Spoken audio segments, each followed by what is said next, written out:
Pessoal, estamos de volta aqui com o nosso podcast Conecta Rim.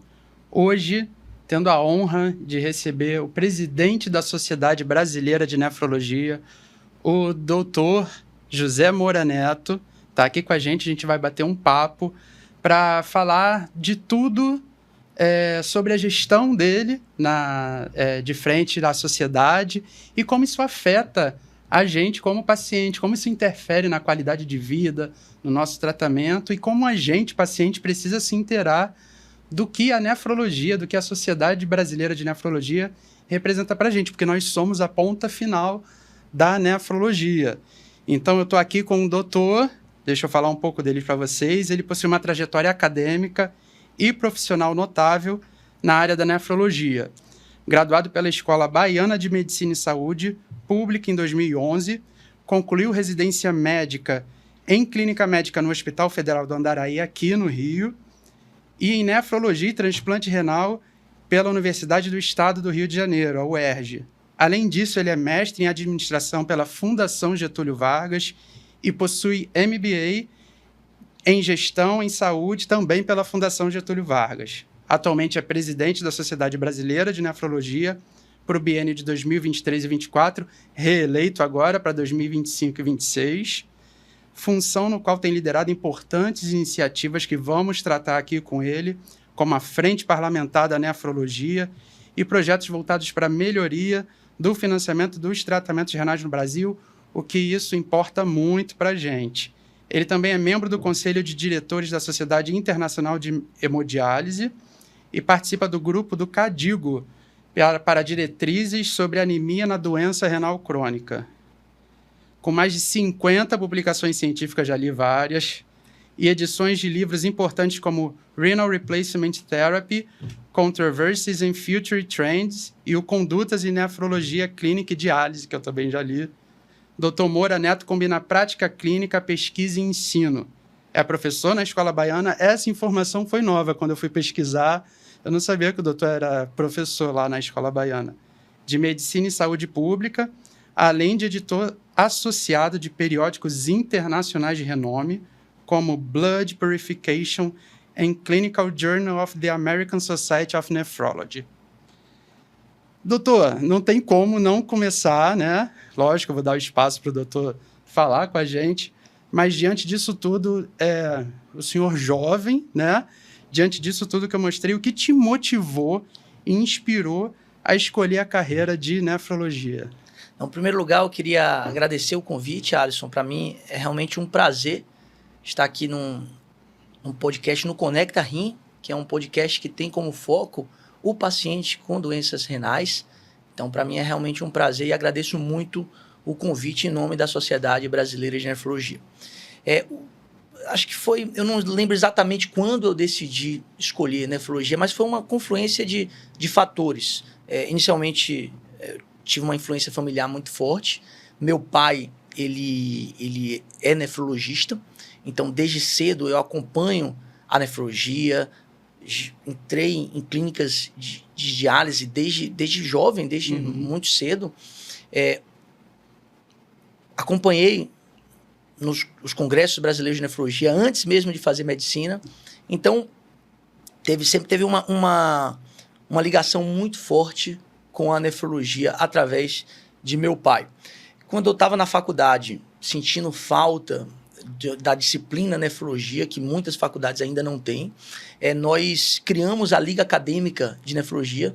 Era terceiro ano, nós criamos, junto com alguns colegas, a Liga Acadêmica de Nefrologia, que foi um divisor de águas, porque trouxe mais estudo, trouxe um acesso a mentores, um acesso mais próximo a mentores inspiradores, né? Então, isso acabou modificando ainda mais a minha predileção pela nefrologia.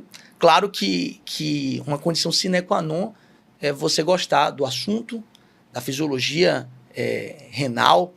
Isso aconteceu, isso foi uma coisa bem natural. Então, a escolha ela foi quase que natural. Mas eu acredito que até os estudos que avaliam a escolha da profissão, eles consideram que a presença de mentores e o acesso precoce na jornada de estudante, eles são duas condições que influenciam bastante positivamente a escolha da especialidade. Eu tive esses 2 fatores. Entendi. Então, a família contribuiu muito, né? O seu pai chegou a integrar a Sociedade Brasileira de Nefrologia? Ele é sócio, hoje ele é sócio, inclusive, remido. Ele sempre foi sócio, mas ele nunca participou de departamento. Nenhum departamento. Nem de regional, nem de diretoria. Então, foi uma coisa bem pioneira na família também, a participação na vida associativa. Foi, verdade.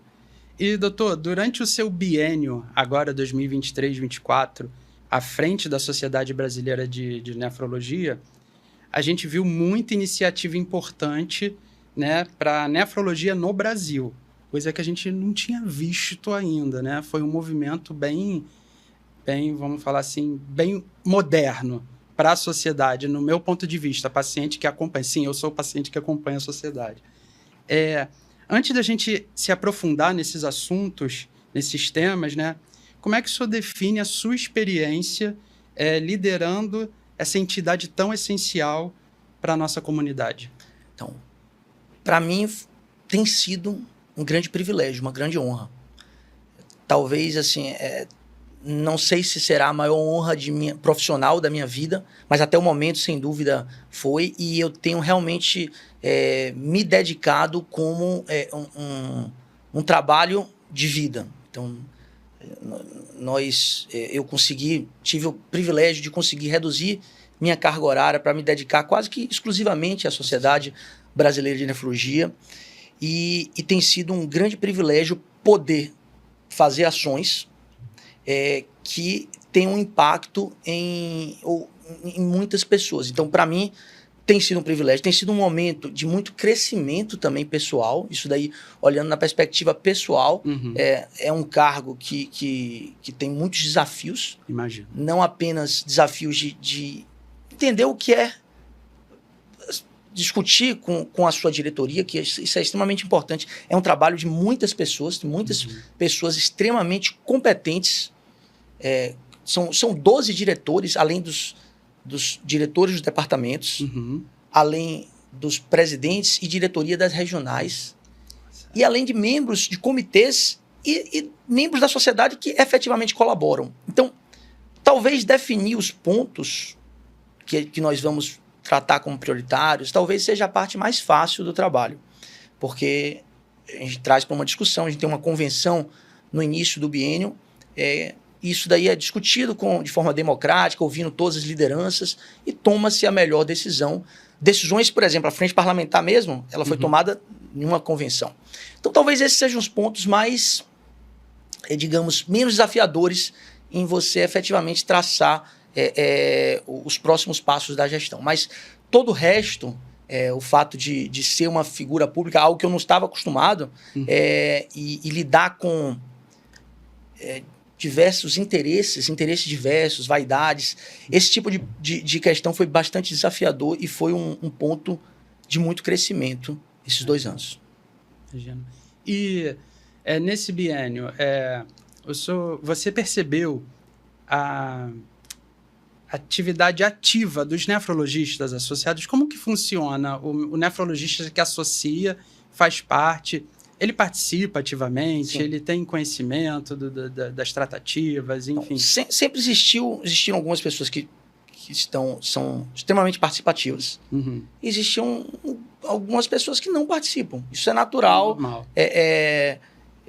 Assim, se a gente for olhar na gestão de um prédio, existe um síndico, aquele grupo que apoia o síndico, e outras pessoas que às vezes não que se beneficiam dos avanços no prédio, né? Mas, então, isso é um movimento natural e a gente acredita que é normal isso acontecer.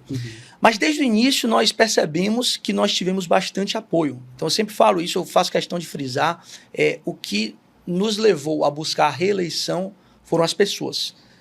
Nós nunca estivemos sozinhos nesse processo. Foram 2 anos em que nos sentimos muito apoiados pelas regionais, pelos sócios.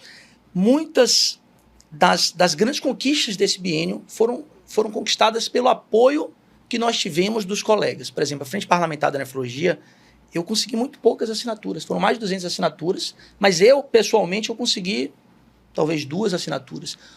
Nossa. A grande maioria das assinaturas foram conseguidas por colegas de todo o Brasil, mostrando que foi uma conquista de todos. E não deve ter sido um trabalho difícil, né, doutor?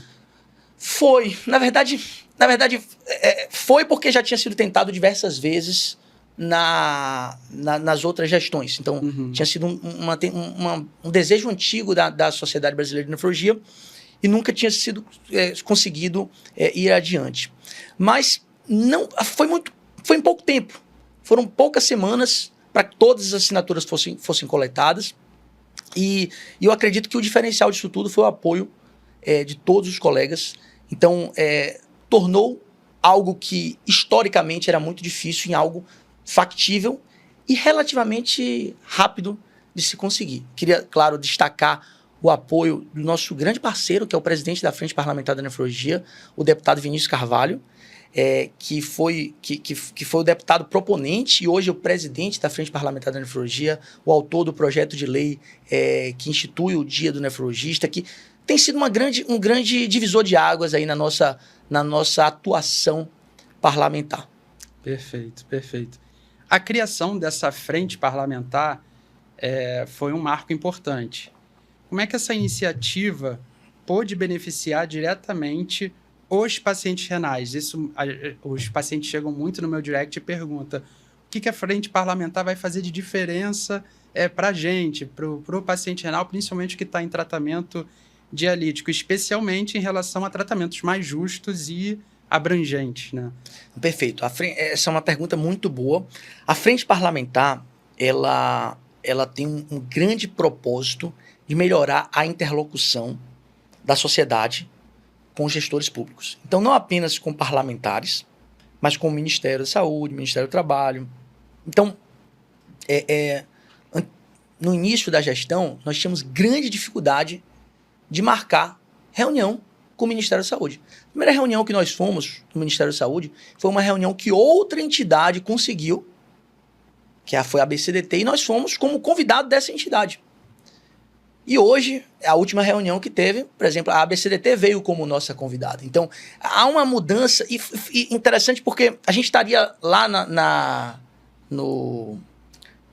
em Brasília por uma outra razão, e conseguimos encaixar essa reunião num horário conveniente para nós que já estaríamos lá.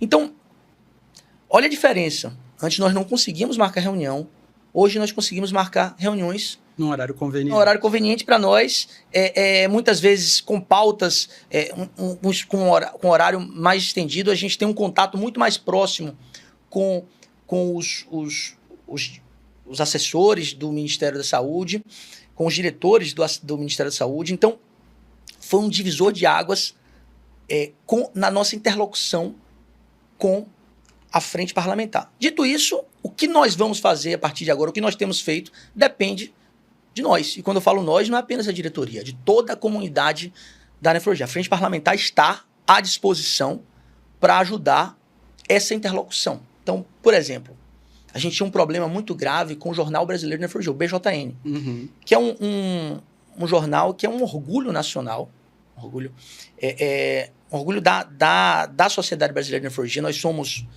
Nós temos fator de impacto agora conseguido pela primeira vez no ano passado, aumentou esse fator de impacto, mas nós éramos subclassificados de forma errônea pela CAPES.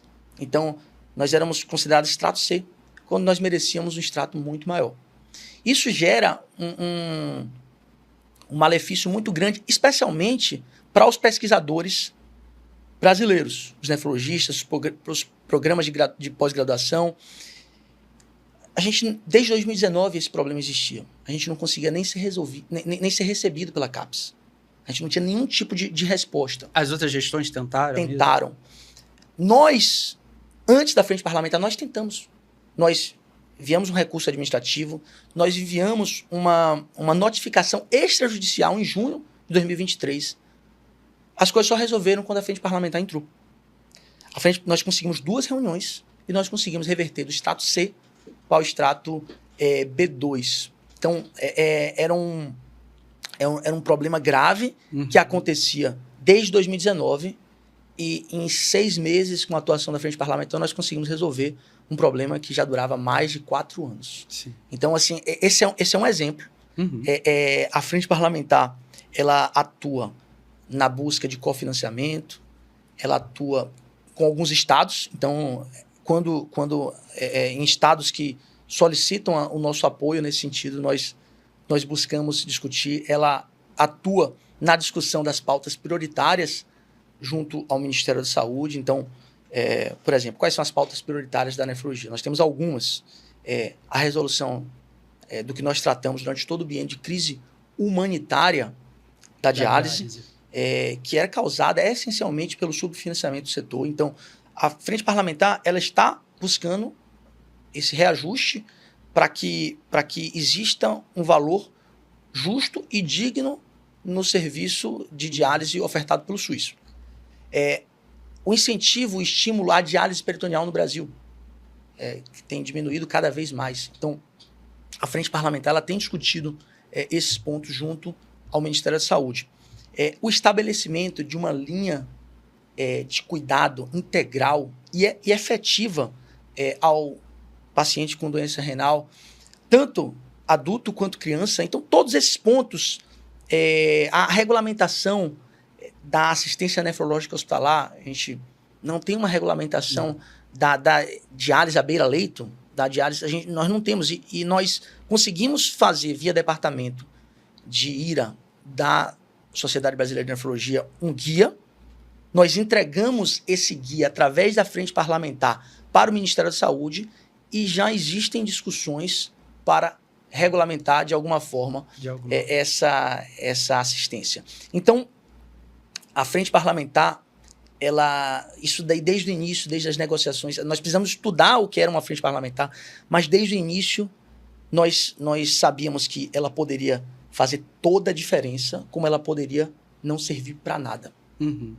O que vai depender de como nós estivermos atuando. Então, até é importante deixar aqui isso aberto para os pacientes, a sua audiência, Alisson, que os pacientes que tiverem ideias, sugestões, denúncias, algumas situações que possam ser resolvidas de forma junto ao governo federal, tragam para que nós possamos discutir. Então, nós temos não apenas os eventos que nós fazemos, os fóruns, as audiências públicas, as sessões solenes que têm ampla repercussão na mídia em Brasília, mas nós fazemos também reuniões mensais, regulares, com o deputado Vinícius Carvalho, que é o presidente da Frente Parlamentar, e com toda a diretoria da Sociedade Brasileira de Nefrologia, que está envolvida com a Frente Parlamentar da Nefrologia. Então, fica à disposição e aberto. A Frente Parlamentar é nossa. Ela não é da Sociedade Brasileira de Nefrologia, nem de um ou dois da deputados. Comunidade. Ela é da comunidade da nefrologia. Isso. E é um ponto importante que o doutor falou, que até explicando para os pacientes que me perguntam lá no direct, entender essa crise da diálise, tipo, como que afeta, e eu falo de um jeito que eles entendem, tipo assim, a conta não fecha. Essa é a crise da diálise. Tipo, os insumos encarecem anualmente, às vezes trimestralmente, semestralmente, e o repasse, né, o doutor me corrige aqui, o repasse continua o mesmo. Então, imagina o repasse sendo o mesmo há anos e os insumos aumentando todo ano. Então, a gente viu aí nos últimos anos, a gente vai falar isso mais para frente, mas explicando para os pacientes, que é isso, gente, a conta é X e o repasse é menos X, a conta não fecha, e aí começa um efeito em cadeia que pode resultar, como a gente tem visto aí nos últimos anos, o fechamento de clínicas, infelizmente, por conta de não aguentar essa defasagem toda. Então, a Frente Parlamentar, das prioridades, como o doutor Moura disse, é justamente resolver, né, essa questão, né, para o financiamento ser o mais justo possível, né, do tratamento renal. Perfeito, Alisson. Um ponto que eu acho que é interessante que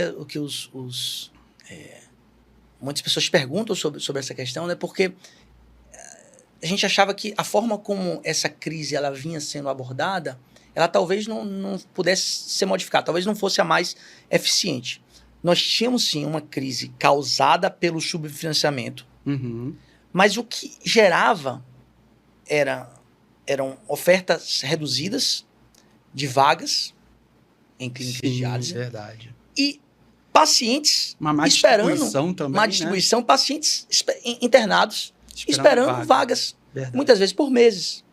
Então, nós mudamos a perspectiva da crise, de uma crise de subfinanciamento para uma crise humanitária. Que gera morte de pacientes. Porque tem pacientes que morrem.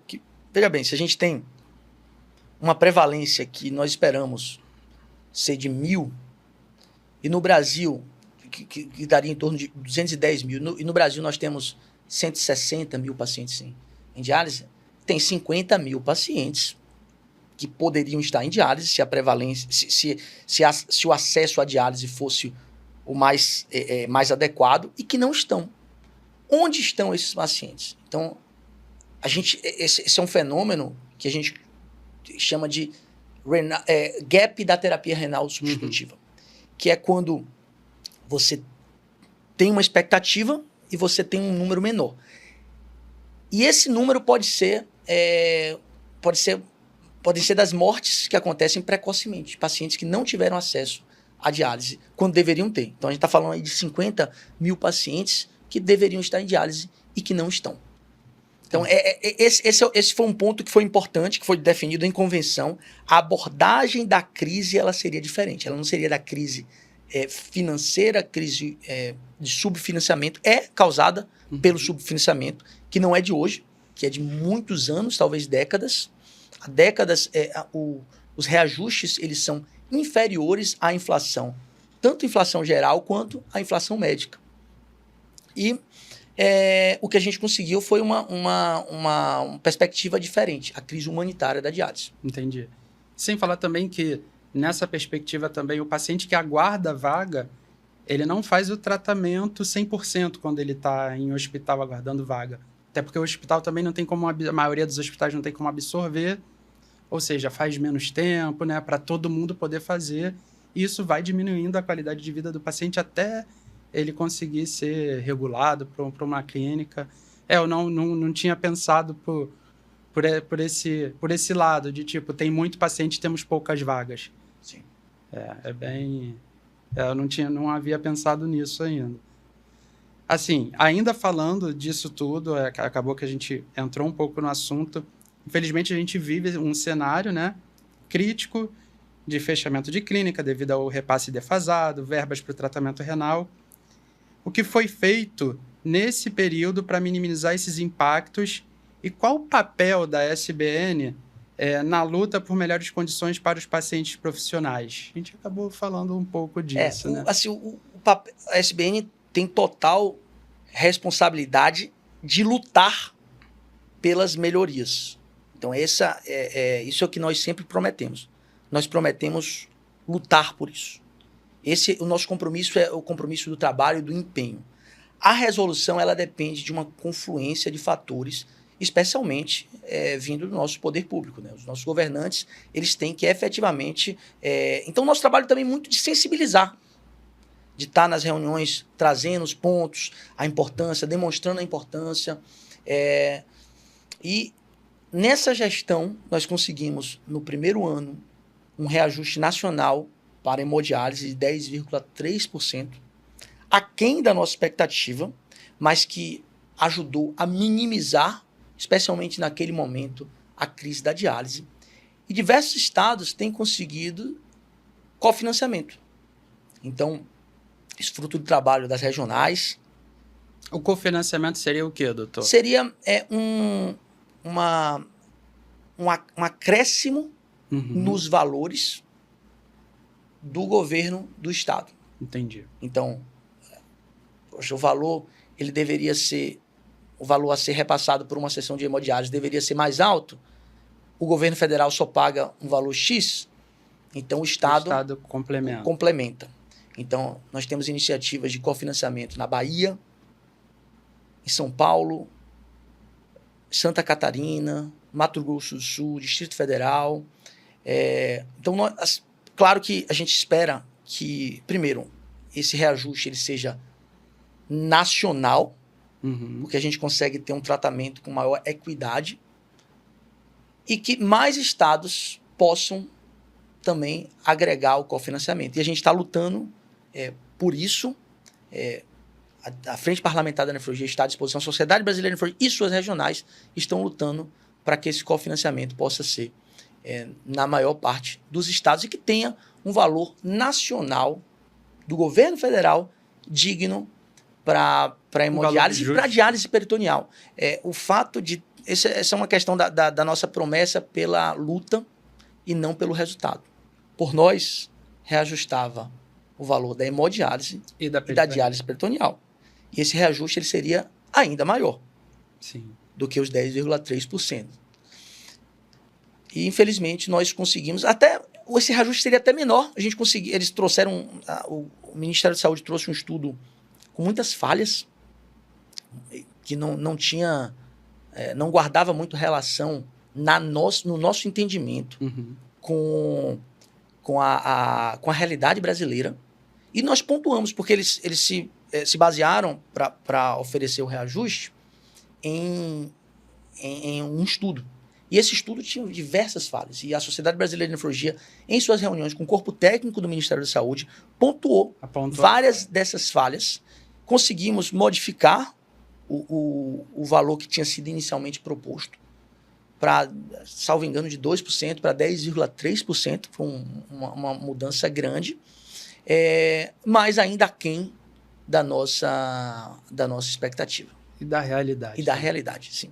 Bom, falando em diálise peritoneal, a diálise peritoneal nesse cenário todo, domiciliar, ela é um caminho? Quais os desafios, então, né? Não, sem dúvida, a diálise peritoneal é um caminho. Nos deixa bastante incomodados esse movimento que vem acontecendo no Brasil de diminuir o número percentual de pacientes em diálise peritoneal. Era 12%, hoje está em torno de 4%. E, sem dúvida, é o caminho. Mas mais do que nós compararmos uma terapia e outra, é importante que o paciente ele tenha o direito de escolha. Porque para alguns pacientes, a hemodiálise é a melhor terapia, para outros, a diálise peritoneal é a melhor terapia. As duas têm que estar disponíveis, e disponíveis mesmo, com amplo acesso, para o paciente que tem a possibilidade de escolha poder escolher. Então, nos países onde a diálise peritoneal deu certo, México, Nova Zelândia, nós temos países, até a própria República Dominicana, países com percentual de diálise peritoneal muito alto, ela aconteceu porque fez parte de uma política pública de saúde. Sim. Então, foi uma política de governo. No Brasil, isso ainda não aconteceu. Então, nós estamos sensibilizando o governo. Nós já tivemos muitas sinalizações positivas de que estão trabalhando em uma solução para isso. Mas a Sociedade Brasileira de Nefrologia, até hoje, a gente está gravando no dia 29 de novembro, né? Não foi envolvida no processo decisório da solução para a diálise peritoneal. Então, nós estamos sim trabalhando na sensibilização. Toda reunião nós pontuamos a questão da diálise peritoneal, que precisa ser priorizada desde o primeiro ofício enviado à Sociedade Brasileira de Nefrologia em janeiro de 2023 ao Ministério da Saúde. Nós pontuamos a necessidade de estimular a diálise peritoneal. No Brasil, ainda não tivemos nada de efetivo, apesar de, em todas as reuniões, os representantes do Ministério da Saúde pontuarem que eles vão trabalhar nisso, ou estão trabalhando nisso, e que em breve que nós seríamos chamados. O doutor falou que realmente a gente precisa de uma política de governo, né? Realmente a gente precisa que isso seja mais abordado, seja mais falado. Eu tenho praticamente 20 anos de hemodiálise, né? Eu tive um intervalo em que eu fiz a diálise peritoneal, e para mim, eu sou um grande entusiasta da diálise peritoneal. Para mim, é o melhor tratamento. Eu só não segui em frente porque o meu peritônio era baixo condutor. Tirava muita água, mas não filtrava o sangue. E o que eu vejo como paciente que está ali em clínica lidando com outros pacientes, aí é uma visão bem mais micro, né? É que os pacientes têm uma visão muito negativa da diálise peritoneal, que eu tento reverter essa visão, mas acho que é um problema, eu já até falei isso aqui em algum outro episódio, que é o que acontece também com o transplante renal. Infelizmente, aquela comunidade ali dos pacientes renais em clínica, eles só veem o transplante que não deu certo, né? Volta para a clínica o transplante que não deu certo.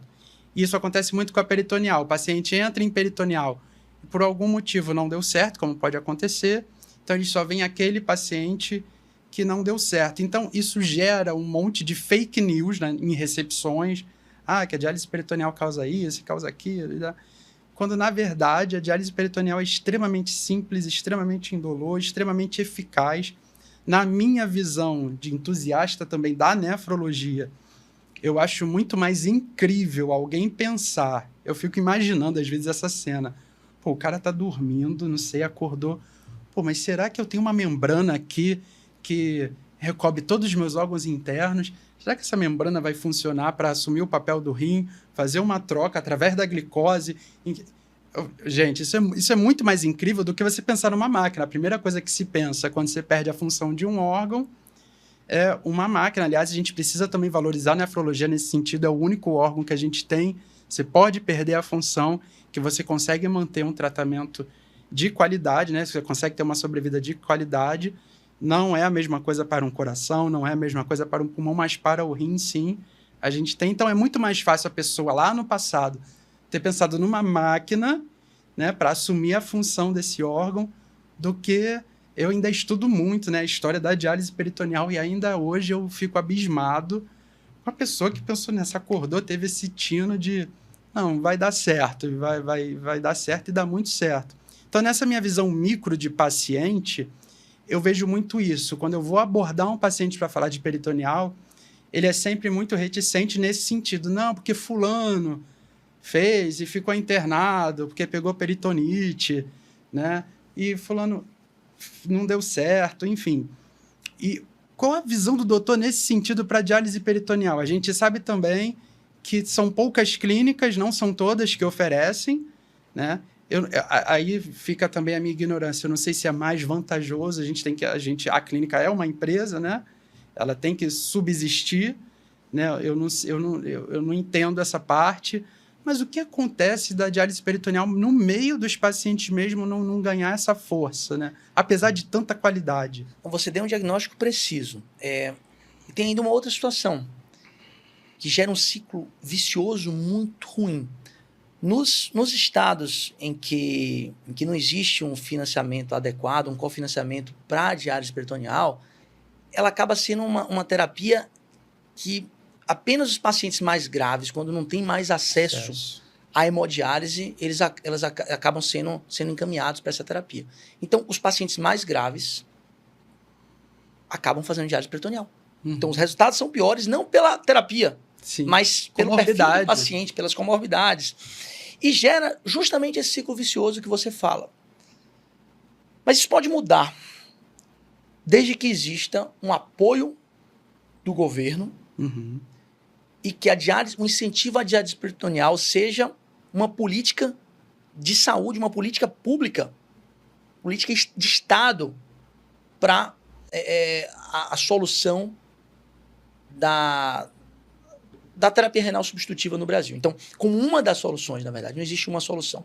Então, o que vai mudar é a percepção do governo e políticas públicas efetivas para incentivar a diálise peritoneal no Brasil. A gente tem que olhar a história dos outros países. Onde deu certo no mundo? Por que deu certo? Por que deu certo? Deu certo porque o governo incentivou. Então, a gente fez agora a Sociedade Brasileira de Nefrologia participou de uma declaração que vai ser publicada nas próximas semanas. Ela está em processo de submissão. Uma reunião na República Dominicana, em Santo Domingo. Então, a declaração chama Declaração de Santo Domingo, com presidentes de todas as sociedades nacionais da América Latina, e da Sociedade Latino-Americana da SLAM, e de uma outra sociedade chamada LACDD, que é Latin American Chapter de diálise domiciliar. Quem fez a abertura desse encontro, que era um encontro bem restrito, foi o ministro da Saúde da República Dominicana. Então você percebe como são coisas pequenas, simbólicas, como eles valorizam a nefrologia e a diálise peritoneal. Um encontro para 15, 20 pessoas. Teve a presença, a abertura do ministro da Saúde. A República Dominicana é um país que não é um país minúsculo. Não. Então, isso mostra que deu certo lá porque foi reconhecida. E, assim, o próprio ministro da Saúde falando com grande desenvoltura sobre diálise peritoneal. Então, no Brasil, esse ciclo vicioso, esse viés negativo, tudo isso vai ser mudado quando existirem políticas que incentivem a diálise peritoneal. Isso vai ser mudado em curto espaço de tempo. Existem profissionais que não estão bem treinados, não estão capacitados para fazer a diálise peritoneal. Isso é muito simples de ser resolvido. Isso é muito rápido. E não adianta você capacitar os poucos profissionais, a grande maioria dos profissionais da nefrologia no Brasil estão capacitados, mas vamos aumentar a capacitação. Não adianta nada se a gente não resolver o incentivo do Estado, do governo federal, para diálise peritoneal no Brasil. Entendi. E assim, eu fiquei 1 ano, mais ou menos, em diálise peritoneal. Eu tinha 24 anos, então estava na minha juventude, e foi extremamente libertador a diálise peritoneal. Eu falo sempre, né, com brilho nos olhos, porque eu sou um entusiasta real. Eu lembro que você tem a liberdade não só da automatizada, né, que a gente chama que é a domiciliar, enfim, que você faz à noite, mas de viajar, de você poder, não quero fazer automatizada hoje, você consegue fazer a manual, você leva a máquina, as empresas, para onde você for viajar, leva os insumos, inclusive fora do país, as bolsas, né, que a gente fala. E eu lembro de, às vezes, sei lá, ir para balada, jovem, ia para balada, passava a noite na balada, chegava de manhã, eu tinha um toque tão grande para fazer a peritoneal, que mesmo com todas aquelas regras de lavar as mãos, eu usava luva cirúrgica e mesmo de máscara para eu me conectar, eu prendia a respiração na hora da conexão. Nunca tive um problema, nunca tive uma peritonite, nunca tive nada disso. E acho que é muito isso também, né? De não dar certo com o paciente que faz a peritoneal, é de não seguir a risca, né? Os procedimentos são fáceis e o exame, né, que detecta lá a bactéria quando se tem a peritonite, ele é bem X9, então não adianta mentir, ele vai dizer de onde veio a bactéria, se você não usou a máscara, se você não lavou a mão. Mas é incrível, acho que isso precisa acontecer, né? A diálise peritoneal precisa ser mais disseminada realmente. O paciente precisa, além da qualidade de vida, os exames melhoraram assim absurdamente, a liberdade também na dieta, na restrição hídrica, enfim, era um... Perfeito, Alisson. O que você está falando assim, tem muito sentido. Nosso trabalho de sensibilização, né? Que é um trabalho continuado. Nós lançamos no Congresso Brasileiro de Nefrologia, em setembro, junto à FENAPAR, Sociedade Brasileira de Nefrologia, apoiando a FENAPAR, um manifesto em apoio à diálise peritoneal no Brasil. E esse manifesto ele deu início a uma campanha nacional para apoiar a diálise peritoneal. Justamente como parte desse processo de sensibilização, que vai muito além de sensibilizar os pacientes, profissionais de saúde, é principalmente sensibilização dos gestores públicos. Sim. Então, esse é um ponto interessante que nós alinhamos com a assessoria, de que, primeiro, a campanha pró-diálise peritoneal não poderia ser em detrimento da hemodiálise. Não. Que é um tratamento extremamente importante e que, para alguns pacientes, ele é melhor do que a diálise peritoneal. Para outros, a diálise peritoneal é melhor. Então, assim, então, a gente não pode falar bem da diálise peritoneal trazendo que ela é bem melhor em detrimento da hemodiálise. Então, esse foi um primeiro ponto. E o segundo ponto é deixar claro de que a diálise peritoneal, ela não diminuiu no Brasil, não cresceu no Brasil, não foi por falta de interesse dos nefrologistas e dos profissionais de saúde. Muitas vezes, apesar do interesse dos nefrologistas, dos profissionais de saúde em incentivar a técnica, não teve condições. Como você bem falou, assim, as clínicas elas precisam ter sustentabilidade. Sim. Elas precisam... a conta precisa fechar para elas funcionarem. E, infelizmente, em algumas situações, ela não consegue ter sustentabilidade, não consegue ter viabilidade de continuar uma clínica de diálise peritoneal, ampliar a oferta. Então, isso precisa ser... A gente precisa sensibilizar os gestores públicos. Isso precisa ser uma política de governo, Sim. de incentivo de governo. Perfeito, perfeito. Agora, doutor, a doença renal crônica, né, a DRC, como a gente fala, ela é uma doença silenciosa. Eu mesmo, lá de 18 anos, eu só fui ser diagnosticado, né, quando eu apresentei os sintomas e já era... Não vou dizer que já era tarde para fazer um melhor tratamento conservador, enfim. Muitas vezes, na maioria das vezes, aliás, eu estou até mudando aqui, só vai descobrir em estágios realmente avançados, né? Onde, enfim. Como é que a Sociedade Brasileira de Nefrologia ela tem trabalhado para ampliar o conhecimento sobre prevenção, né? E diagnóstico precoce, especialmente em população de risco? Porque a gente vai falar isso também mais para frente, eu acho muito importante essa coisa do dia do nefrologista para fazer saber o que é a nefrologia, que a gente sabe que mesmo entre os médicos, mesmo entre médicos de outras especialidades, tem umas dúvidas assim. Eu passei recentemente por um médico, eu tive a minha primeira intercorrência, né, no meu 1 ano de transplante, aí eu fui numa emergência porque a minha equipe pediu para eu fazer TC do pulmão, ver se era alguma coisa mais grave, enfim. Aí, na hora da entrevista da TC, veio um médico, não era só o radiologista, veio um médico perguntar se eu tinha transplantado os meus 2 rins. Aí eu falei assim, não. Aí eu expliquei, não, você vai ver 3 rins na imagem. Os meus 2 nativos estão aí, provavelmente policísticos ou aumentados ou reduzidos, não sei como é que vai estar. E o meu presente vai estar na região pélvica, no lado direito. Aí você pensa assim, tem muito também sobre isso a física, lógico, que é uma especialidade, ninguém é obrigado a saber. Mas nesse sentido mais amplo, inclusive entre a população não sabe o que é creatinina, né?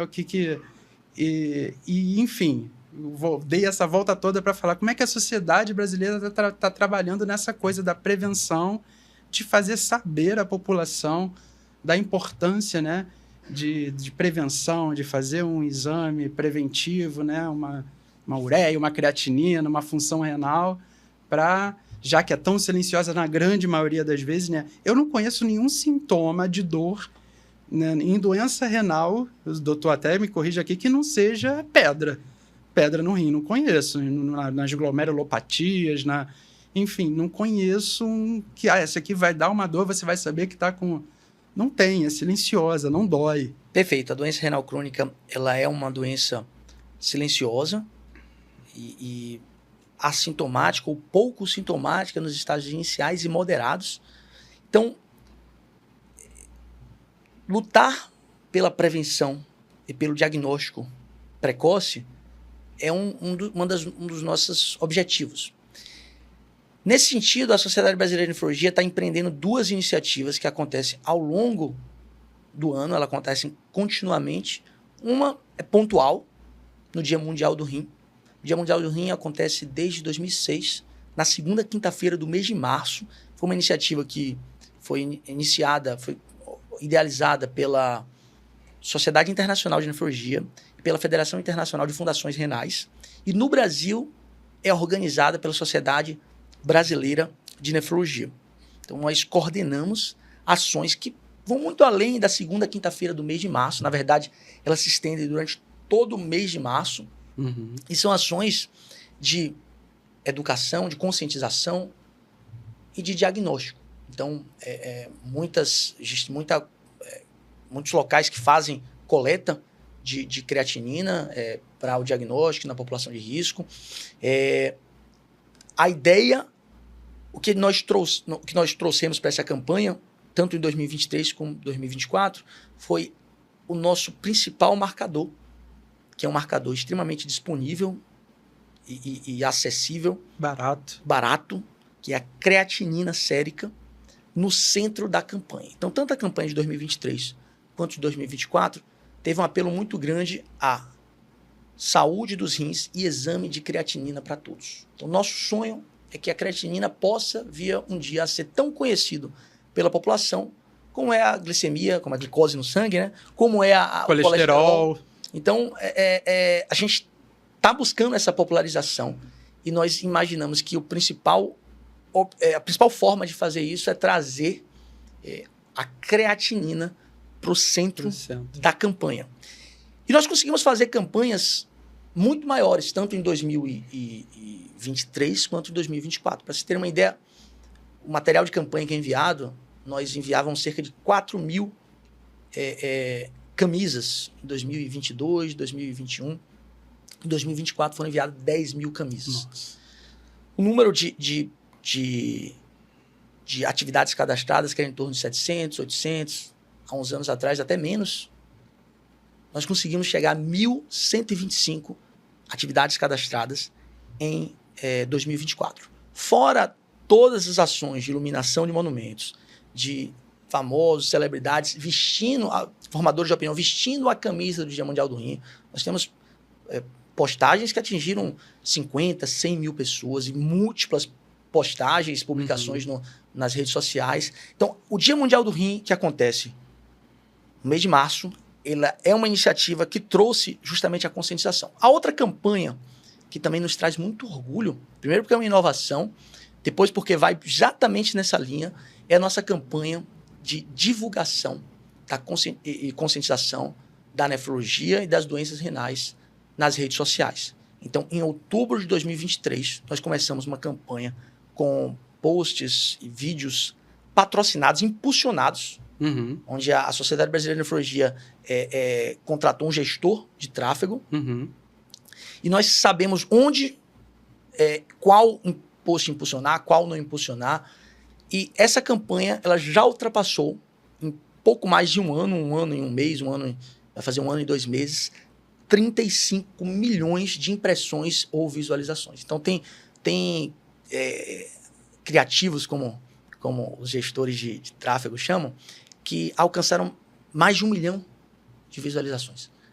Então, isso tem um alcance muito grande. Isso, menos de 2 anos. A gente acredita que, se isso for mantido, em pouco tempo, as pessoas terão ouvido falar da nefrologia. A Sociedade Brasileira de Nefrologia já é uma das sociedades com mais seguidores nas redes sociais. Nós temos só no Instagram mais de 43 mil seguidores. E esse número tem crescido. Então, em 2022 eram 25 mil. Nós temos 43 mil. Então, praticamente. Fruto de um trabalho que busca popularizar a nefrologia, as doenças renais, e com ela, sim, popularizar o nosso principal marcador, que é a creatinina. Que, assim, claro que ela poderia ser melhor, poderia diagnosticar de forma mais precoce, mas ela tem uma grande vantagem, que é a acessibilidade. Sim. O fato de ser acessível, de estar disponível e ser um exame barato. Disponível tanto para a saúde suplementar quanto para a rede pública de saúde. Então, em linhas gerais, a gente já tinha o Dia Mundial do Rim e nós implementamos essa campanha nas redes sociais, que é uma campanha contínua. Então, a cada 15 dias está saindo um card. Você sabe o que é nefrologia, você já ouviu falar nas doenças, em doença renal crônica. Aquilo ali faz parte da nossa campanha de popularização e divulgação das doenças renais. Se o doutor Edson estiver assistindo a gente, vai estar orgulhoso agora também. Não, ele foi, sem dúvida, o Dr. Edson da creatinina é um grande amigo, foi meu professor, hoje é meu grande amigo. Então, assim, ele... E foi um dos grandes inspiradores. Nós, inclusive, criamos um prêmio chamado Prêmio Dr. Edson da Creatinina, que é entregue para os gestores públicos, para o gestor público que mais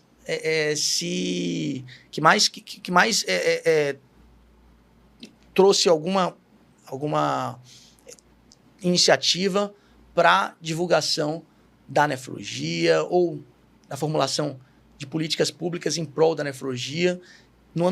Nesse ano, na verdade, quem ganhou foi o deputado Vinícius Carvalho. Ai, que maneiro. Primeira vez.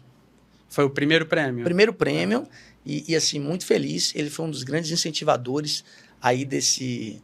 Da frente parlamentar. Isso. E o professor Edson, ele, muitas das iniciativas trazendo a creatinina no centro, elas foram inspiradas na luta do professor Edson. Sim.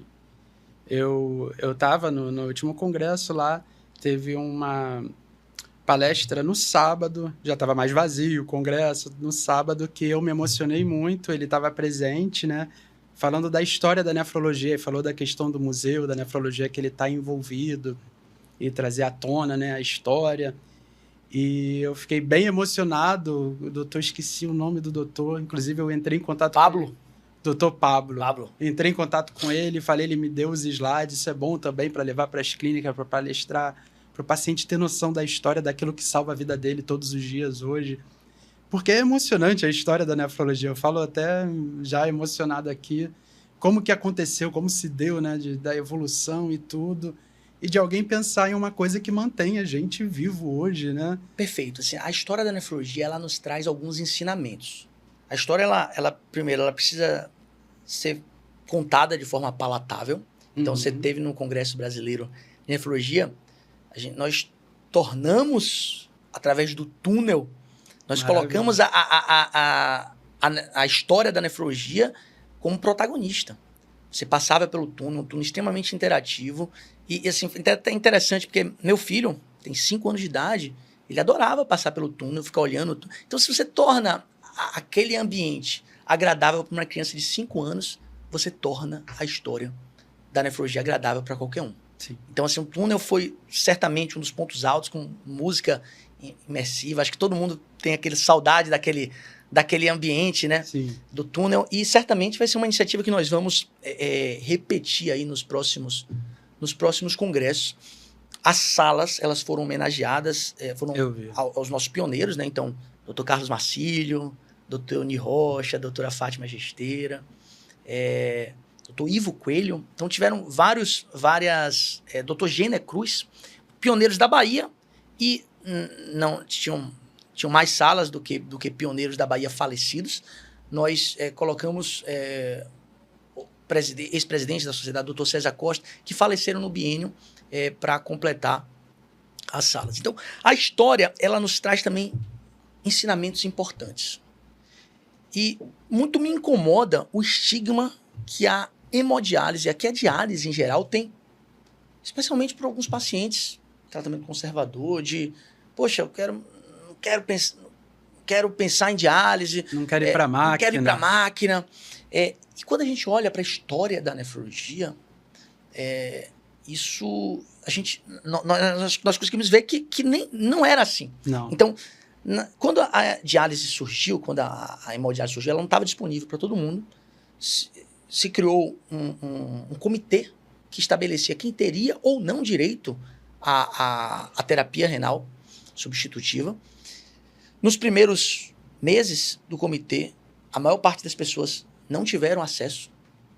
Teve uma reportagem que foi muito famosa na época, na revista Life, uma reportagem de 1962, salvo engano, que no título da reportagem era Eles decidem quem vive e quem morre.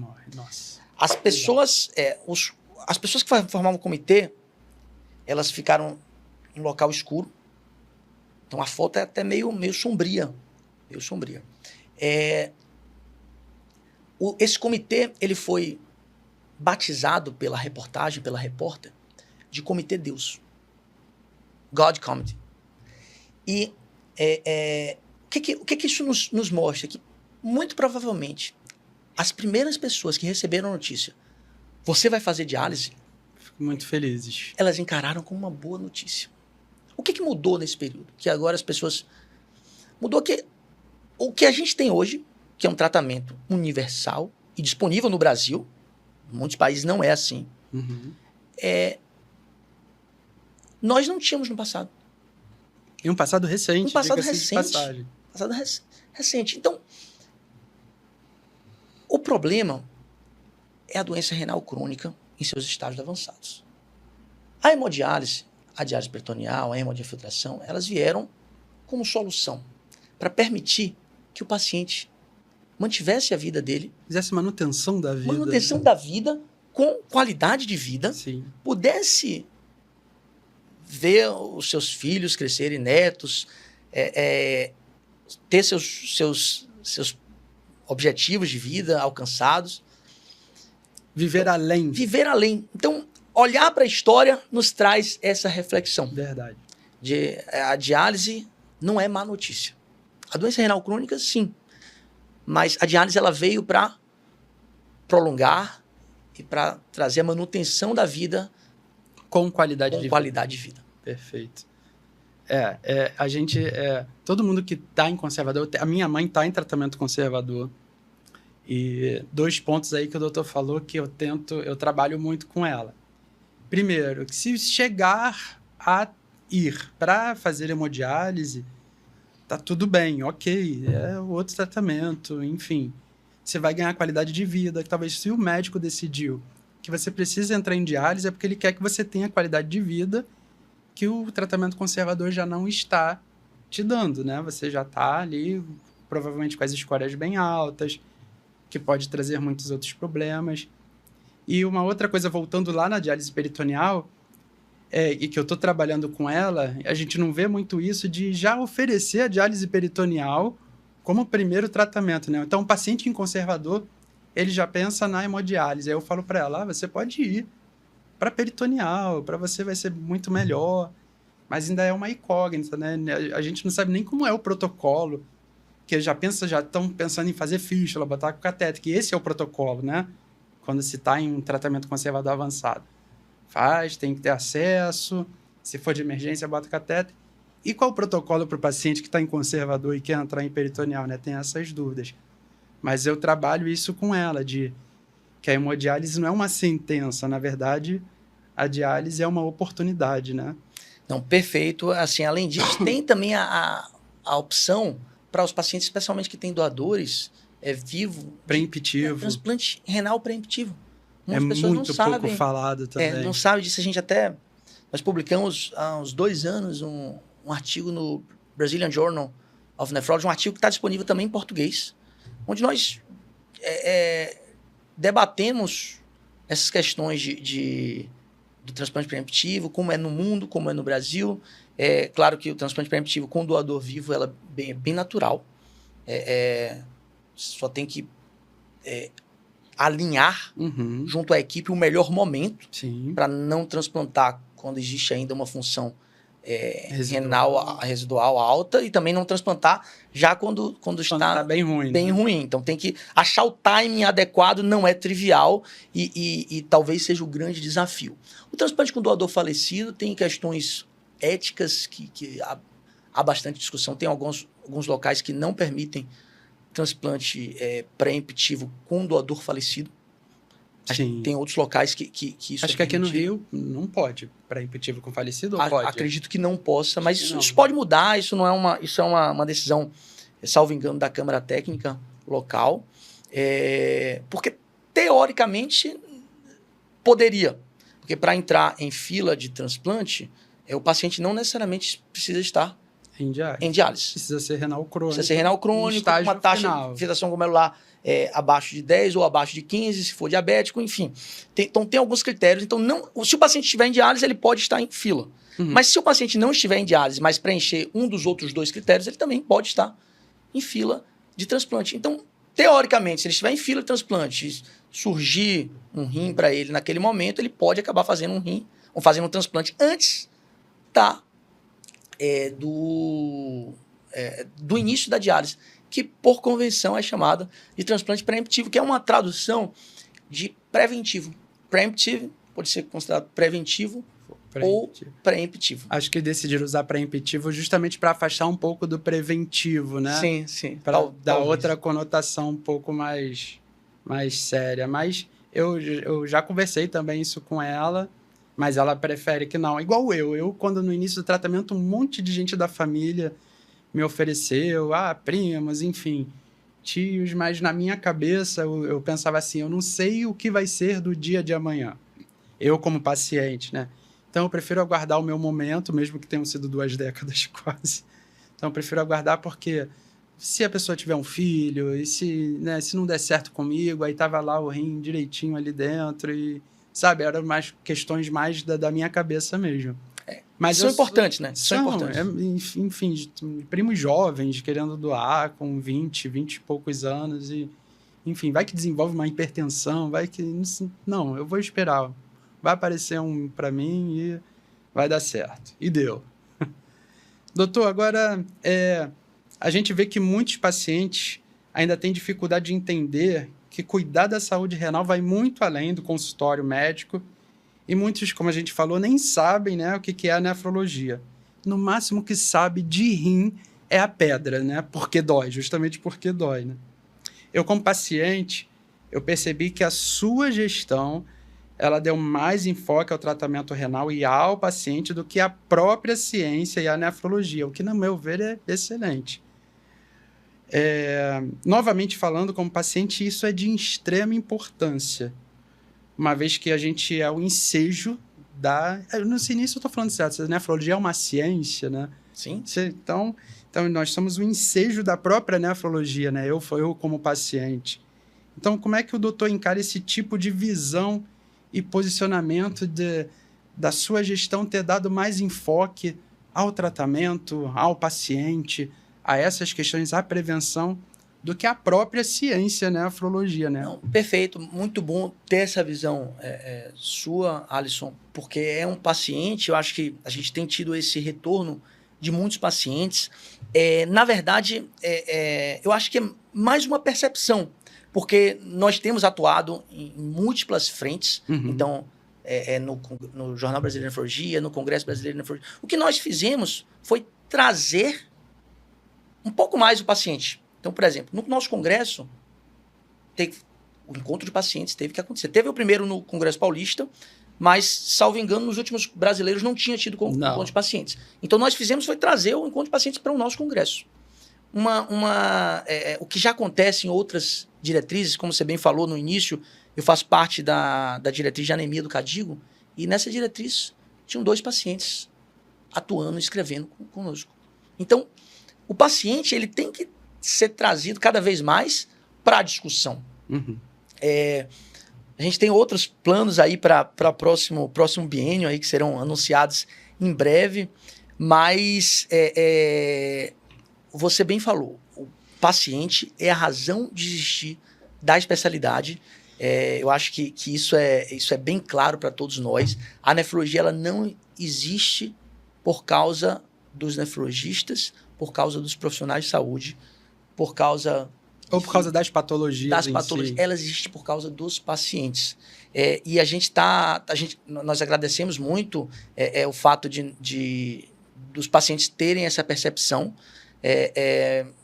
E nós vamos continuar cada vez mais nos aproximando dos pacientes. Muito bom. Isso é muito bom. Ainda, né, nesse meio do assunto, né, eu agora entro no Dia do Nefrologista, que foi uma das ações da sua gestão. Foi uma das datas que ganhou destaque, né? E eu até já falei um pouco aqui, mas eu queria saber qual é a importância de valorizar esses profissionais, considerando os desafios diários que enfrentam e qual o reflexo disso na nefrologia. A gente falou um pouco aqui da importância, né, de se ter o Dia do Nefrologista, para a nefrologia passar como um dos incentivos de passar a ser conhecida, né, reconhecida, né? Mas diante disso tudo, né, quais são os desafios que os profissionais enfrentam, né? E o reflexo disso, do Dia do Nefrologista para a nefrologia. Não, perfeito. Assim, em primeiro lugar, eu queria trazer um pouco da história da criação do Dia do Nefrologista. Sempre existiu uma confusão entre o Dia Mundial do Rim e o Dia do Nefrologista. Eu já cometi esse erro algumas vezes. Muitas pessoas vinham nos parabenizar pelo Dia do do nefrologista no Dia Mundial do Rim. Do rim. Sabendo que o Dia Mundial do Rim é um dia que muda de ano a ano, porque é a segunda quinta-feira do mês de março. Às vezes a gente dava os parabéns no dia do ano anterior. Isso, era então uma às vezes confusão. salvavam, por exemplo, o Ministério da Saúde salvava tal data e aí outras pessoas acabavam repercutindo essa mesma data nos anos seguintes, então gerava uma grande confusão. O enfoque do Dia Mundial do Rim sempre foi o paciente. Nós queremos manter dessa forma. Inclusive, o Dia Mundial do Rim talvez seja um dos projetos que mais tem engajamento e maior aceito pelos nefrologistas. Os nefrologistas, eles realmente vestem a camisa, abraçam. E o Dia Mundial do Rim, ele seguirá com foco em prevenção, diagnóstico, conscientização da população em relação às doenças renais. Perfeito. Não existia o dia do nefrologista. Existem dias para diversas outras especialidades, mas não existia o dia do nefrologista. E nós resolvemos criar o dia do nefrologista, então não existia, nós criamos o dia do nefrologista em uma data diferente.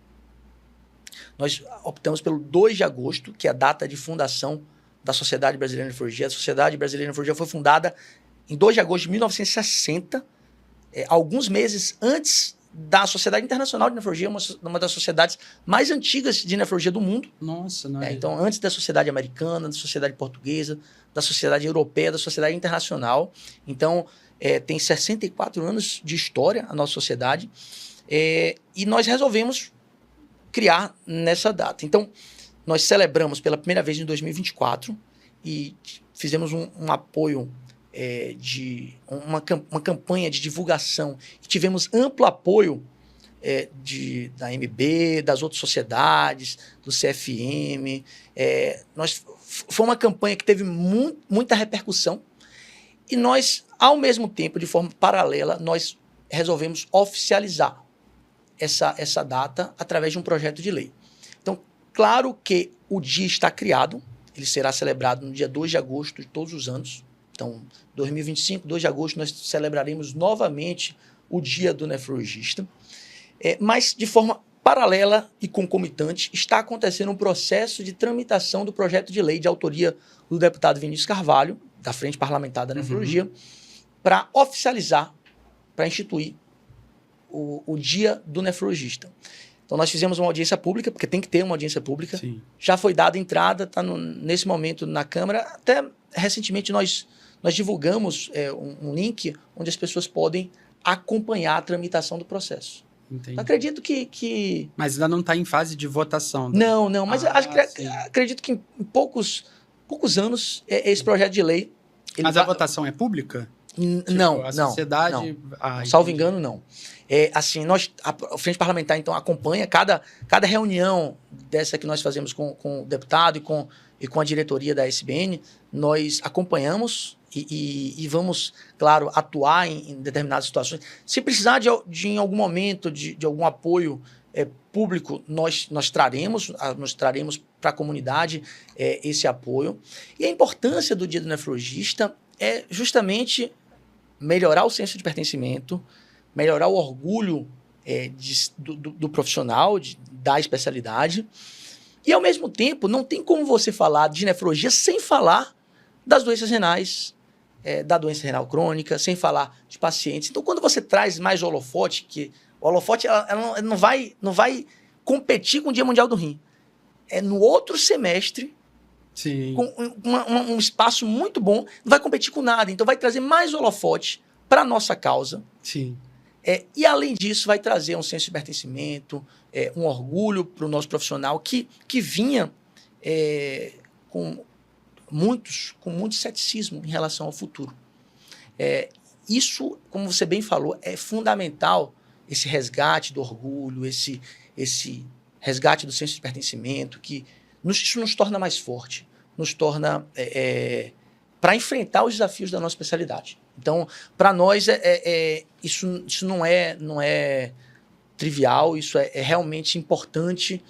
A gente está lutando não apenas para um maior holofote para nefrologia, para doenças renais, mas também para um maior orgulho e senso de pertencimento do nosso profissional aí, o nefrologista. Muito bom. Isso é muito importante. Continuando aqui, né, nessa coisa da valorização do profissional, como é que essa valorização ela reflete diretamente na experiência e qualidade de vida do paciente? Tipo, para além disso tudo, eu quero que o doutor fale para mim também da importância, no caso aí do dia do nefrologista, no sentido de fazer a especialidade ser conhecida. A gente acabou falando um pouco disso, né? Como métrica direta na prevenção, uma vez que, segundo a própria SBN, até 2040, a DRC, né, a doença renal crônica, será a 4ª maior causa de mortes no planeta. E, 2040 está logo aí, né? Não, sem dúvida, um profissional mais feliz, mais orgulhoso de sua especialidade, isso vai ter impacto na assistência. Então, nós estamos claros de que manter um profissional de saúde, manter qualquer profissional que seja, motivado, orgulhoso, com um bom sentimento de alta eficácia, com orgulho pela sua atuação, isso faz diferença na atuação de si, no que ele entrega. Não tem como você falar de nefrologia, do nefrologista, sem falar nas doenças renais. Então, a divulgação da especialidade, da conscientização em relação às doenças renais, doença renal crônica e outras doenças renais, ela vai ser natural com a divulgação do Dia do Nefrologista. Lembrando que ela não vai competir com o Dia Mundial do Rim, que é em março. O Dia do Nefrologista é dia 2 de agosto. Então, é um momento também que os nefrologistas podem ser homenageados. Paciente renal que queira fazer uma homenagem, dar uns parabéns para o seu médico. É esse o momento. Então, a gente acredita que sobre todos os aspectos, vai ser importante o estabelecimento do Dia do Nefrologista. E queria mais uma vez aí deixar nossos agradecimentos ao deputado federal Vinícius Carvalho, que é o proponente da lei, do projeto de lei, que está atualmente em tramitação. Importante deixar claro mais uma vez que o fato do projeto de lei ainda não ter sido aprovado não quer dizer que o Dia do Nefrologista não existe. Ele está aguardando a oficialização, mas ele já é comemorado desde esse ano. Esse ano foi a primeira vez que nós comemoramos, dia 2 de agosto, foi um dia que nós fizemos uma grande campanha aí nacional, foi muito bonito ver todo esse engajamento no Dia do Nefrologista. Perfeito. Agora, doutor, pensando no futuro da nefrologia, quais são as principais metas da sociedade para os próximos anos que podem impactar positivamente os pacientes? Não, perfeito. Como você bem falou aí durante todo o podcast, Alisson, o paciente está no centro dos nossos objetivos. Nós estamos agora finalizando essa gestão e vamos iniciar uma nova gestão. Apesar do presidente se manter e de metade da diretoria continuar, nós tivemos mudanças nos departamentos, nas regionais. Então, a gente vai passar por um momento... Todo um novo alinhamento, né? Isso. A gente vai passar por um momento de um novo alinhamento. Claro que a filosofia ela vai continuar a mesma. Isso teve a votação foi bastante expressiva. Nós tivemos o maior número de votos em eleições de chapa única, quase o mesmo número da última eleição que teve uma outra chapa. Então, e quando há outra chapa, há efetivamente um maior número de votantes, né? Mas, e com pouca rejeição, poucos brancos e nulos, pouquíssimos, menor dos últimos 20 anos, pelo menos. Então, há uma mensagem clara da comunidade da nefrologia para seguirmos essa linha que vem sendo traçada. Mas, de qualquer forma, a gente vai precisar estabelecer novos diretores dos departamentos, fazer uma nova convenção, que vai ser em fevereiro, no início da gestão, onde nós vamos discutir todos esses pontos. Mas, em linhas gerais, o que é que a gente já pode adiantar? nós vamos seguir incentivando a diálise peritoneal. Nós vamos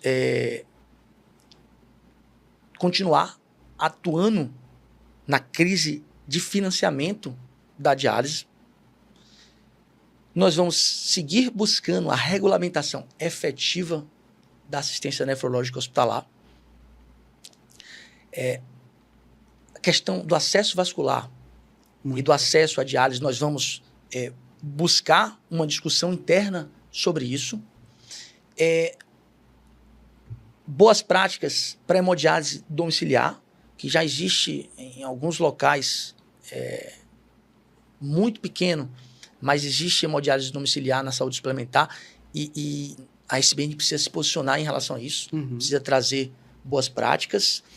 Nós estamos em um processo de discussão da hemodiafiltração online no SUS, no Sistema Único de Saúde, então está sendo discutida a viabilidade,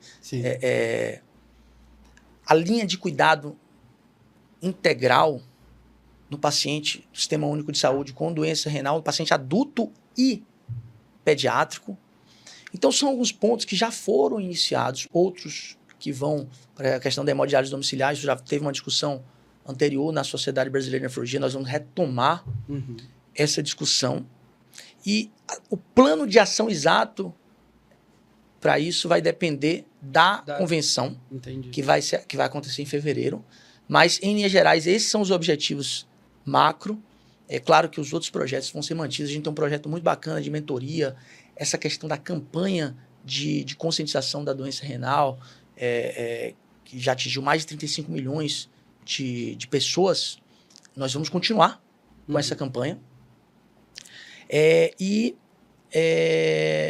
Acredito que em março, em abril, a gente já vai ter uma clara... Mas respondendo as perguntas, todos os pontos aí que o doutor falou, principalmente os iniciais, todos impactam positivamente na qualidade de vida diretamente do paciente renal. Todos eles, diálise peritoneal, cofinanciamento, todos eles, todos os pontos ditos, impactam positivamente na qualidade de vida do paciente, né? Que é, para mim, como paciente, para mim é o mais importante, né? Não é só a sociedade ser a ciência, né? Não é só exaltar a ciência, mas... E o profissional, lógico, né? Que é o motivo pelo qual a sociedade, o motivo, não vou dizer a razão, mas o motivo pela qual a sociedade, né? Juntar todos os profissionais, eu imagino que seja assim, né? Sociedade, até das outras especialidades. A razão somos nós, os pacientes. Você tem que estar coberto de razão. Inclusive, até...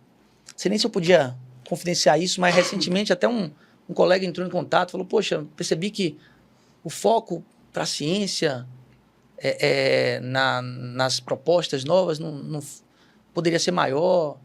E eu até falei, olha, a sociedade é uma sociedade científica. Eu falei, olha, discordo plenamente. A sociedade, em seu estatuto, tem 10 atribuições. A ciência é uma delas. Nós fizemos o maior congresso brasileiro de nefrologia. Sim. Com o maior número de trabalhos submetidos, não foi um pouco maior, não. O último tinha sido 790, nós tivemos 1.427. Nossa. Com amplas parcerias, CADIGO, Sociedade Internacional, Sociedade Portuguesa. Muitas dessas parcerias já existiam. Islã, mas nós mantivemos e ampliamos. Maior número de palestrantes internacionais. Então, nós estamos lançando... Eu estou aqui no Rio, né, para lançar o Nefrologia Essencial. É um projeto científico. Nós tivemos inúmeras iniciativas científicas. Mas a sociedade não é científica. A sociedade também é científica. Ela é uma sociedade médica, científica, e que tem 10 atribuições. Dentre elas, conscientização. A conscientização da população e debater e influenciar a formulação de políticas públicas de saúde. Então, estar aqui com você hoje, Alisson, é muito simbólico para nós, porque... os pacientes, essa não é a visão de que a sociedade ela não é exclusivamente científica, ela é uma visão, digamos que, mais moderna dos últimos anos para cá. Sim. Porque a sociedade realmente ela surgiu, ela tem uma origem científica, né? Uma origem das universidades, e ela não vai se desvincular dessa origem nunca, mas ela ampliou os seus horizontes. E hoje ela é muito mais do que uma sociedade médica e científica. Perfeito. E assim, ainda falando de ciência, né?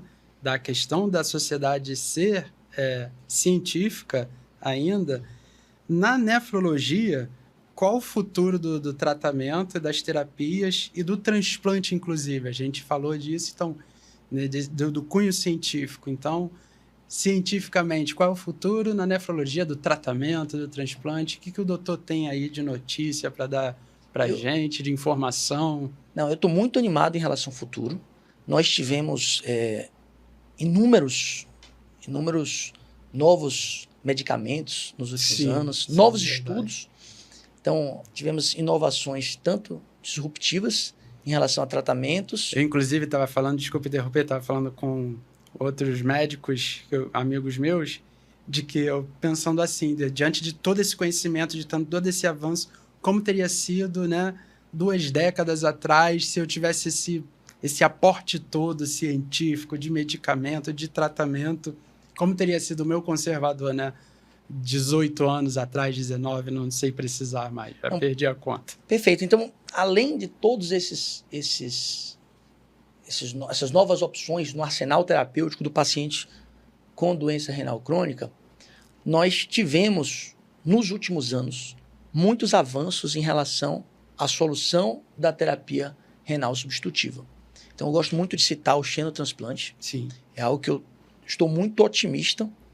Nos últimos anos, existiram alguns avanços silenciosos. Então, uma terapia de edição gênica, foi o CRISP, o acrônimo CRISP, que gerou uma possibilidade de edição gênica muito mais rápida e possibilitou a viabilidade do xenotransplante. Nos últimos 3 anos, nós tivemos xenotransplantes experimentais com pacientes com receptores em morte encefálica.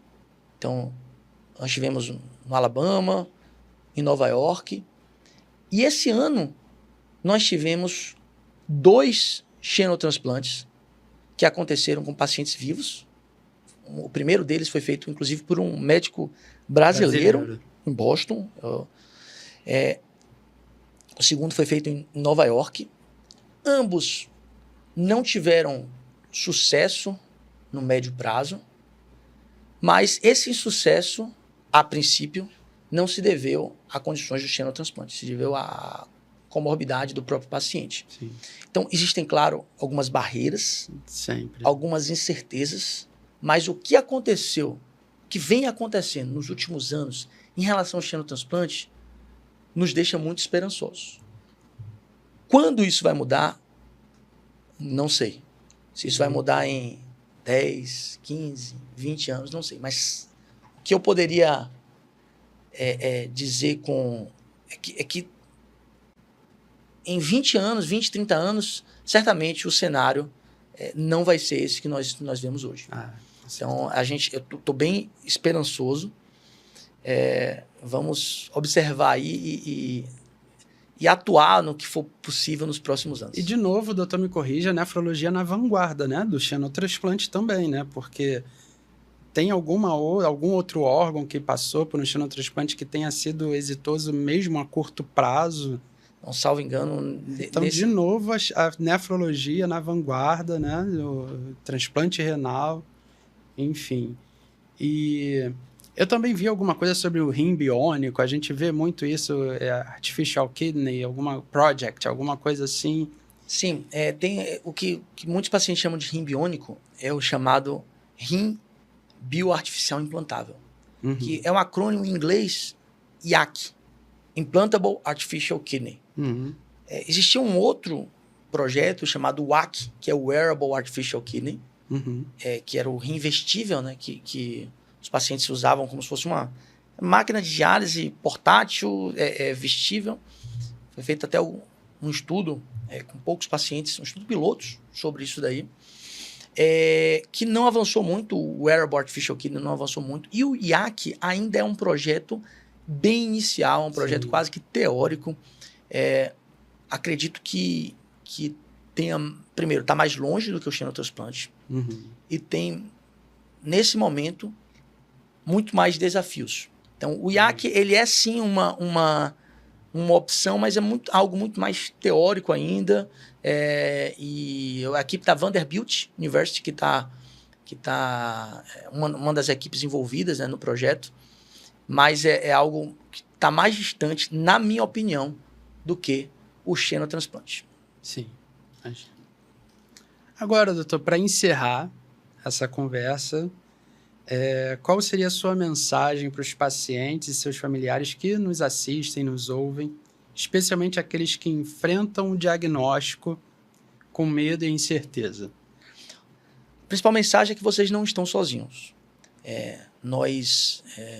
A Sociedade Brasileira de Nefrologia está aqui por vocês, para vocês, e nós estaremos disponíveis para apoiá-los nas diversas formas possíveis nas iniciativas que nós já estamos empreendendo, em outras novas que possam surgir nos próximos meses ou anos. E a segunda situação que eu gostaria de deixar, a segunda mensagem que eu gostaria de deixar é que é de esperança. Certamente, em muitos momentos do tratamento, vão existir momentos difíceis, mas é muito importante que os pacientes, que todos pensem, né, que aquele momento ele não é final. Uhum. E que existe um futuro muito melhor. Tanto em relação às soluções globais que estão sendo discutidas via xenotransplante, quanto em relação à perspectiva individual de cada paciente. Então, teve um capítulo de um livro que me marcou muito.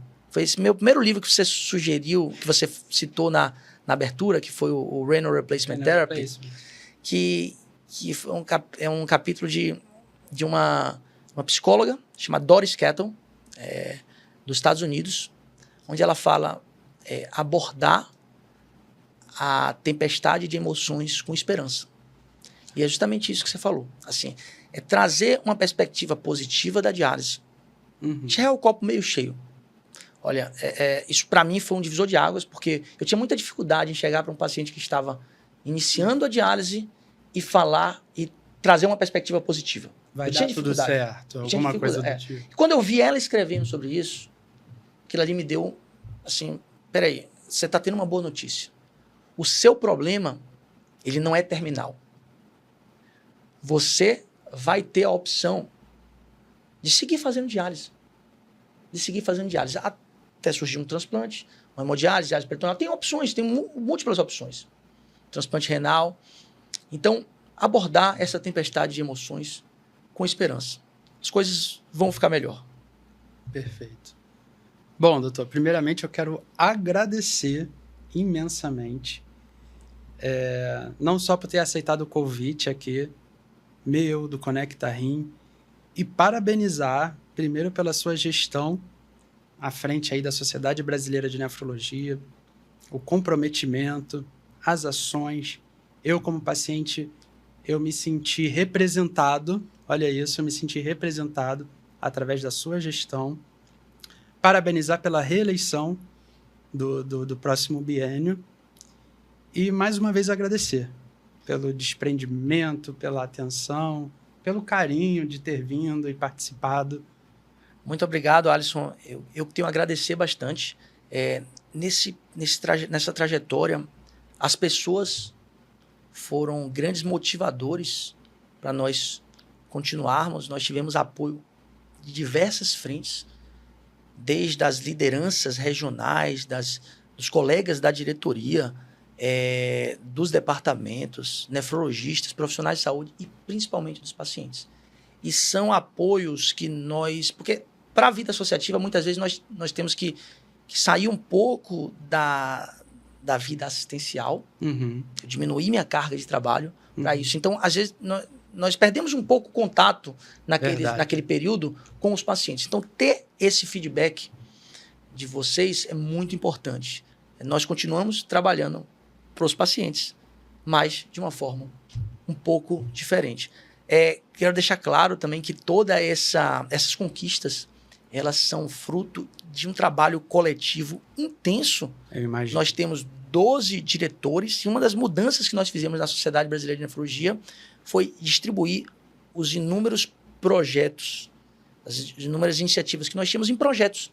E cada um desses projetos tem diretores diferentes tomando conta. Então, a frente parlamentar, o Pedro Túlio ficou muito à frente da frente parlamentar, que é o seu médico, o doutor Pedro Meu Túlio. médico. Nós tivemos muitas outras iniciativas com outros profissionais da diretoria. Nós temos colaboradores que são extremamente... vestem a camisa da sociedade.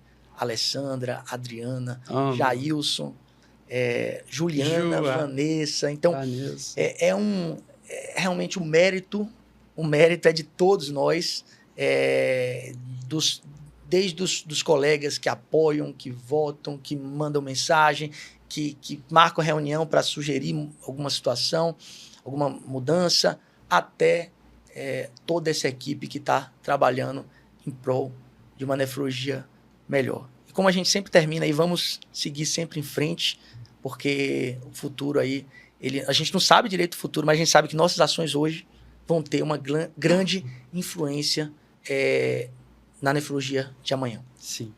Eu vou pedir para a produção, vamos entregar um presente para você, do Conecta Rim, tá? Para você, e vou entregar ali. Muito obrigado. E é um presente que vai ter que abrir, para mostrar para o pessoal. Você está levando aí o Conecta Rim lá para Salvador. Para Salvador, perfeito.